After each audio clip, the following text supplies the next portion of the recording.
Hello again. Now, US presidential candidate Donald Trump has links to the Russian president. At least that's what we've been hearing from Democrat Hillary Clinton throughout her campaign. Trump himself heaps praise on Putin and embraces pro-Russian policies.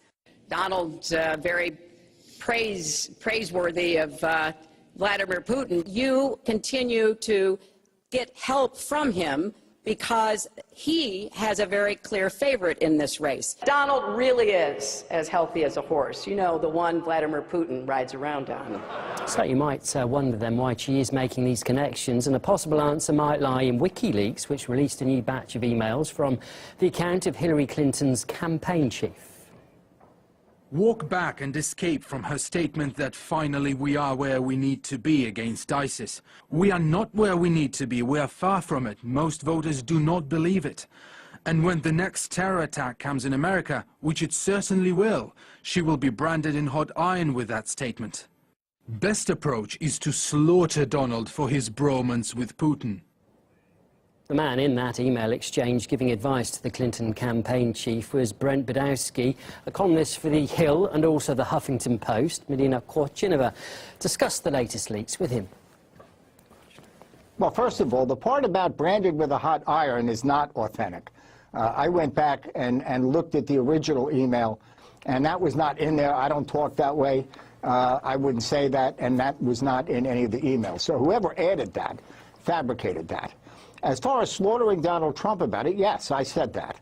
And the rest of it fundamentally does reflect my point of view. I don't write private emails to Vladimir Putin, but if he ever hears this, you should do the responsible thing. Stop trying to affect the American elections. That is going to poison American-Russian relations for a generation. In one of the emails, you talked about the so-called bromance, and in the last presidential debate, Donald Trump stressed that he has never even met Putin in his entire life. So is there evidence that such a bromance exists, or is it just something that's been played out by the Clinton team? Oh, no, I think it's true. Now, I'm not suggesting that Vladimir Putin and Donald Trump play golf together or go to bed together when I say bromance. I didn't invent that word. I just used a word that other people have used. Helping to try to elect a Republican as the American president, I don't think that's smart for Russia from a security, political, or moral point of view. We cannot have an American president chosen under the influence of a Russian president. It will not happen.